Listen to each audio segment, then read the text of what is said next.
Bom dia, gente.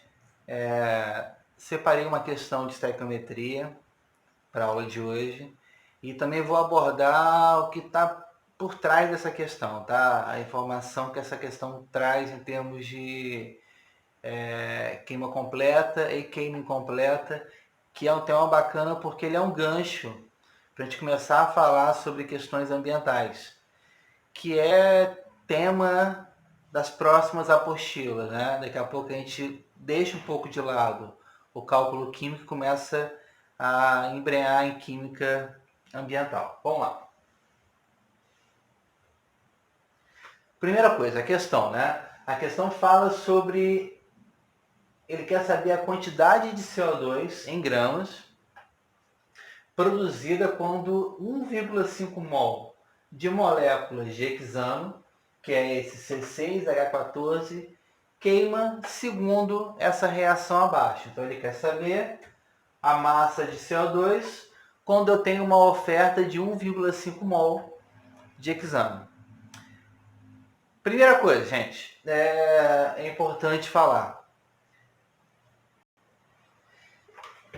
Quando eu tenho uma questão que ela já está balanceada, eu tenho que confiar nesse balanceamento, tá? Eu não tenho que refazer esse balanceamento e conferir, eu tenho que confiar. Uma questão não pode trazer uma informação errada, tá? Não pode. Então, basicamente confiar. E olhando o balanceamento, qual a relação que eu tenho? Para cada 2 mols de hexano, 12 mols de CO2. Então, para facilitar o nosso cálculo, eu posso falar que a relação é uma relação de 1 para 6. Para cada 1 mol de hexano, eu tenho a liberação de 6 mols de CO2. Então, para cada 1,5 mol de hexano, eu tenho a liberação de 9 mol de CO2. Essa é a primeira relação que eu consigo chegar. É essa relação molar. Mas a questão pede a massa de CO2. Tranquilo, né, gente? Agora é só converter de mol para massa. A gente sabe fazer isso. 1 mol de CO2, 44 gramas. Então, 9 mol de CO2, 396 gramas. Essa é a massa de CO2 liberada. Vamos lá, gente. É uma questão que falou sobre a queima de um combustível, né? O que a gente pode analisar em relação a queimas de combustíveis? A gente pode pensar se essa queima ela é completa ou incompleta, né? Essa queima ela vai ser uma queima completa quando no final tem liberação de CO2. Bom, a primeira coisa, o que é uma queima? Você já sabe que para ter queima eu tenho que ter um combustível e eu tenho que ter o oxigênio, né? Tem que ter um combustível, tem que ter o comburente, tem que ter o oxigênio. O final dessa queima completa sempre ocorre com liberação de CO2 e moléculas de água. É uma desidratação desse combustível. Como que eu reconheço uma queima incompleta? Quando no final eu observo a liberação de monóxido de carbono ou de carbono. Tá? Então é bem tranquilo. Eu olhei para uma reação, tem CO2? Então a queima é completa. Olhei para uma reação de queima, tem monóxido de carbono ou carbono? Então a queima ela é incompleta. Então a gente já sabe diferenciar a queima completa e incompleta. Nosso objetivo agora é entender o seguinte: por que uma queima se incompleta ou não? Por que o CH4 ora vai formar o CO2, ora vai formar o monóxido de carbono ou o carbono? Uma das respostas ela está no próprio balanceamento. Se eu for balancear essa reação, olha, um CH4, eu preciso de um carbono, então um CO2. 4 hidrogênios, então eu preciso de 2 moléculas de água. 2 oxigênios de CO2 com 2 oxigênios da água são 4 oxigênios. Para chegar a 4 oxigênios, 2 mols de oxigênio. Então, está balanceado. Se eu for balancear as reações abaixo, eu vou chegar nesses valores de balanceamento. Então, o que eu posso, o que a gente pode analisar a partir desse balanceamento? Quando eu diminuir a quantidade de oxigênio disponível, eu diminuir a quantidade de oxigênio no produto. Então, a queima começa a se tornar incompleta pela falta de oxigênio disponível. Tá? Então, o que torna uma queima completa? Bastante oxigênio disponível para que a queima se complete. Tudo bem, gente?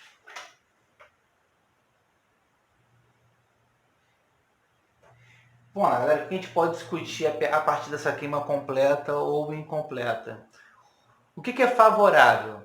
É favorável pensar que a queima ela se complete ou não. E aí eu posso pegar duas vertentes. A primeira vertente é uma vertente que tem a ver com o uso do combustível. Para que serve um combustível? Liberar energia. Então, aonde eu tenho maior liberação de energia? Na queima completa ou na queima incompleta? Onde tiver maior liberação de energia é onde eu tenho uma queima mais favorável, né? Já que o objetivo de um combustível é liberar energia. E a outra vertente que a gente vai discutir depois é a questão ambiental e a questão que envolve a saúde pública, né? Vamos lá. Primeiro, se eu analisar uma queima completa, peguei o mesmo combustível, olha, CH4, CH4, CH4. Se eu analisar uma queima completa, eu tenho a liberação de 802 kJ de energia. Se eu analisar a queima incompleta, olha, liberação de monóxido de carbono, 520 kJ. Liberação de carbono, 408,5 kJ. Então, de cara, eu posso falar o seguinte: em termos energéticos, é mais favorável que a queima se complete, porque é onde eu tenho a maior liberação de energia. Tudo bem, gente? Outra coisa que a gente pode discutir, e é bacana que a gente discuta, a gente analisou por enquanto a queima completa ou incompleta utilizando o mesmo combustível. Mas se por acaso eu começar a pensar em combustíveis maiores, por que pensar em combustíveis maiores? Porque se eu tenho um veículo maior, tipo um caminhão, um ônibus, um avião, né? Eu tenho que pensar em um combustível que libere mais energia. Então eu tenho que pensar num combustível que tenha mais átomos de carbono. Então, o gás veicular, um carro ele pode ser movido a metano. Um carro pode ser movido a gasolina. Mas o diesel ele vai ser utilizado para movimentar caminhões ou ônibus. O que a gente observa? O gás veicular só tem carbono, a gasolina tem 8 átomos de carbono, o diesel tem 16 átomos de carbono. Se eu pensar nas queimas completas desses combustíveis e fizer o balanceamento, eu vou utilizar sempre a mesma quantidade de combustível, 1 mol de metano, 1 mol de octano, 1 mol de esse C16H34. Eu vou observar que quanto maior o meu combustível, mais oxigênio necessário para que a queima se complete. Então, queimar o metano, preciso de 2 mols de oxigênio. Queimar o diesel, eu preciso de 24,5 mols de oxigênio. Então, dá para pensar o seguinte: quanto mais átomos de carbono, maior a possibilidade da queima ficar incompleta, porque eu preciso cada vez de mais oxigênio para completar a minha queima. Então, um exemplo um ônibus, por exemplo, um ônibus velho. Às vezes a gente enxerga na rua a liberação daquela fumaça preta. Que fumaça é aquela? É carbono sendo liberado. Então ela vem da queima incompleta do combustível, porque eu tenho um combustível muito grande, eu tenho um veículo muito antigo, então a abertura de ar e a queima já não está tão favorável assim. Carros mais novos, eles têm eles têm um sistema de injeção eletrônica. O que é a injeção eletrônica? É um sistema computadorizado, inteligente, onde eu penso o seguinte: injetei aquela quantidade de combustível. Então, quanto de oxigênio eu preciso para queimar aquele combustível? Então, já existe uma mistura que segue relações estequiométricas para poder pensar numa queima completa. Tá? Agora, se eu vou pegando combustíveis maiores, eu preciso de mais oxigênio. Tá? Então, existe uma tendência maior da queima ficar incompleta. Pensando em consequências ambientais, tá? Da queima completa, eu vou falar de forma muito rápida, porque esse vai ser tema de próximas aulas, quando a gente entrar em química ambiental de fato. Mas, vamos lá. Se eu tenho um aumento de CO2 na atmosfera, o CO2 ele é um gás estufa. Aumentando a quantidade de um gás estufa, eu tenho uma consequência ruim, que é o aquecimento global, que seria acentuar o efeito estufa, que é um efeito importante para a manutenção da vida na Terra. Tá? Mas para falar sobre liberação de CO2, aquecimento global, e falar de forma com mais propriedade, a gente vai ter que falar um pouco sobre um biocombustível e sobre combustíveis fósseis. Então, essa aula a gente deixa para mais tarde, tá? Mas existem consequências ambientais, sim, quando a queima ela é completa. Quando a queima ela é incompleta, pensando na liberação de monóxido de carbono, tá? O monóxido de carbono, que eu representei para essas bolinhas, ela tem uma capacidade de se ligar à hemoglobina. E qual o papel da hemoglobina? Carregar oxigênio e oxigenar partes do corpo, né? Agora, essa ligação da hemoglobina com o monóxido de carbono forma um composto chamado carboxihemoglobina, que é um composto estável.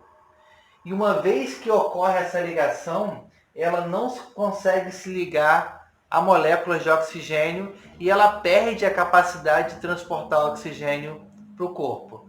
Então, a pessoa em contato com monóxido de carbono, mesmo em pouquíssima quantidade, ela morre asfixiada. Tá? Então, o monóxido de carbono é uma molécula extremamente venenosa. E pensar no carbono que seria o carbono na forma de grafite, tá? Que eu tenho formas alotrópicas do carbono, não sei se vocês lembram disso. Mas o carbono ele pode formar tanto o diamante como pode formar o grafite. Isso aqui seria o carbono na sua forma alotrópica de grafite. Olha que eu falei, um caminhão que é movido a diesel, porque eu tenho que movimentar um veículo muito grande, então preciso de muita energia liberada. E aí eu tenho uma maior tendência a queima ficar incompleta. Então, que fumaça preta é essa? É a fuligem, que nada mais é do que a liberação de carbono, que é um sólido e que vai para a atmosfera. E aí, gente, eu posso pensar em uma série de questões ambientais que a gente vai tratar mais tarde. Ele entra num processo chamado smog fotoquímico, que seriam reações secundárias na atmosfera, gerando outros poluentes, também vai ser uma discussão para mais tarde. Mas eu peguei um exemplo. Existe uma pesquisa que foi publicada na Super Interessante, que fala que partículas de fuligem podem chegar à parte interna da placenta. Então, as consequências em relação à saúde pública, elas são visíveis. Efizema pulmonar, então pessoas em regiões que moram em regiões extremamente poluídas, que tem um fluxo de carro muito grande e que tem uma inalação muito grande de monóxido de carbono na forma de grafite, tem problemas relacionados à respiração, e isso é bem frequente. Crianças, então essa foi a aula de hoje. A gente continua falando sobre estequiometria, tá? Beijinho, fiquem bem.